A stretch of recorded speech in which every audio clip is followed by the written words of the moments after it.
Ce qu'on appelle la notion de proportionnalité. Mutu a comme qu'on développé poids koleka même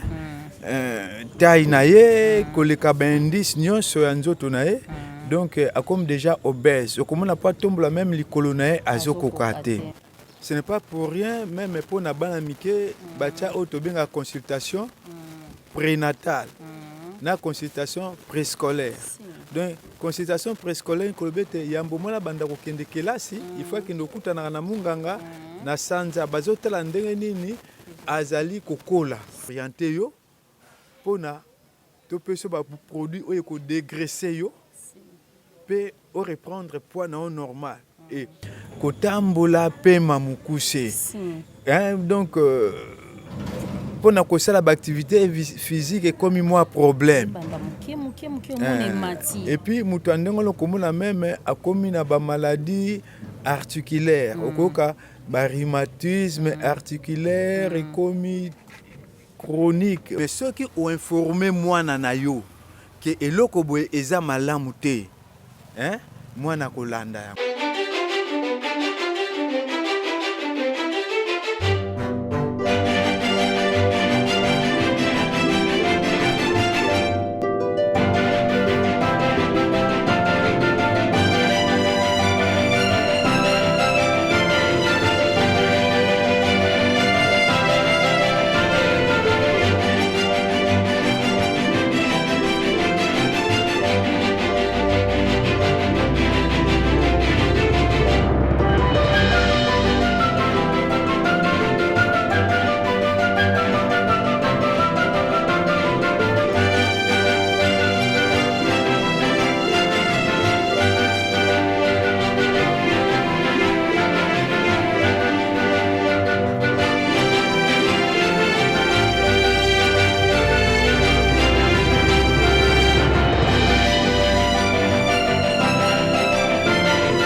Obésité ezali maladie moko ya excès ya malnutrition na malnutrition tout ça la malnutrition ya carence na ba malnutrition ya excès. Un obèse c'est une personne qui est généralement mal nourrie donc alia kamabe ya mwana eza komeme na Taïwana azanango. Mutu aza obèse et l'incolobété parce que dans le corps humain, il y a ce qu'on appelle la notion de proportionnalité. Mutu a comme qu'on développé poids koleka même taille naie koleka bendis nyonso ya nzoto nae donc a comme déjà obèse. Comme on n'a pas tombe la même likolo nae azokokate. Kotambola pe mamukuse. Donc pour na kosala activité physique comme moi problème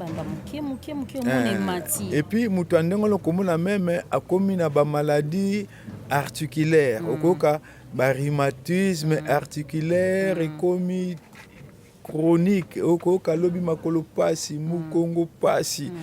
moko koka bétouffement ba transpiration profuse ba dyspnée d'effort donc mutu andengwana loboko no pona kotombola ngo et comme problème. Hein? Donc yangwana eza biloko yo ememaka biso na obésité. Ok, merci beaucoup. Avant et comme elona ndako watara azo balancer biso image o ebandaka mukie. Omona mwana azokola ebandi munene komo yati. Et comme yo sukati avimbi bakomi ko sokole azoko kasuko bima libanda te. Total non réaction ya bato yo bongo tozonga.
mwana na yo ke eloko boye eza malamu te, hein? Mwana kolanda yango. Biso nde mtu ba parents tozo lesa bana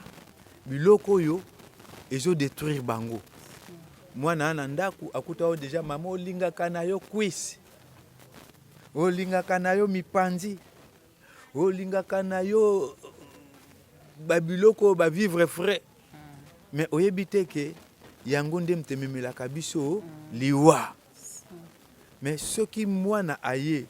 obandi koyebisa ke bana eloko boye kolia yango te eza mabe biso awa surtout na Afrique toza na biloko na biso ya kitoko koleka oyo tokoki kolia toza na bandunda ebele bambisa kokauka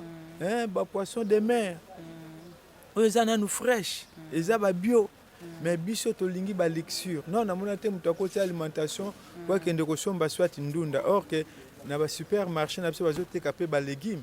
mais biso tellement que tolingi prestige so okoti na alimentation il faut somba biloko ya charcuterie obima mpo bamonake non oza mayele mokie nde mpo oza komifongola porte ya liwa. Moi je crois que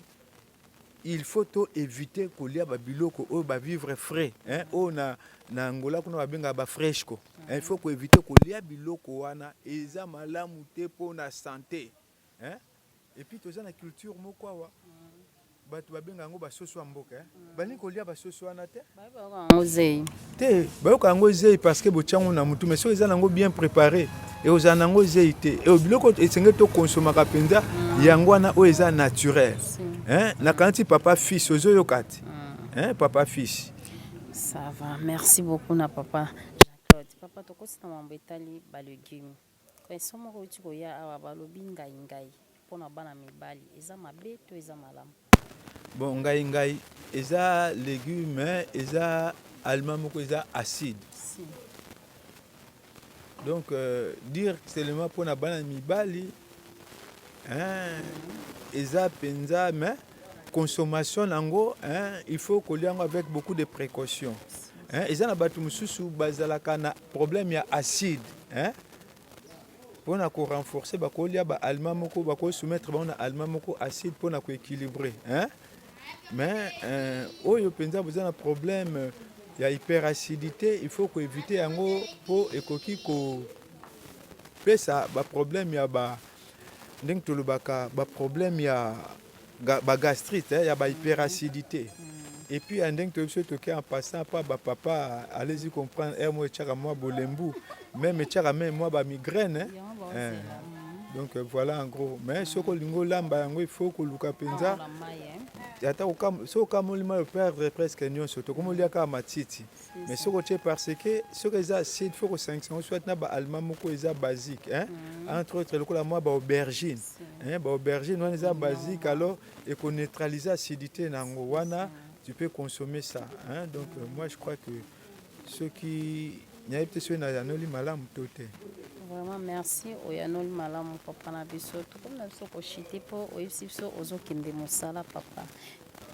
Merci pour olobi nini? Nalobi que bandeko na biso à la grande découverte bainternaute na biso bokote ebele bolaike mituna ezalaka ya bino biyano eutaka epa na biso mais eyaka nde mpo na bino soki bapréoccupation ezali bozanga te bokopesa kaka mituna tozana mpona bino tokozanga te koyanola bino et puis bosabone massivement boaime ekosala biso mpe bien mpona mosala ekende liboso vraiment papa fils na États-Unis bambote ebele mama oyo yayo kutu koloba te et pourquoi pas numéro 001 ye oyo asimbi biso boss na biso moko boss de boss Maman Nadège Molato vraiment kende liboso umela et toza nayebi pe femme battante moko à partir à Boma à landaka grande découverte Bibiche Paula mes salutations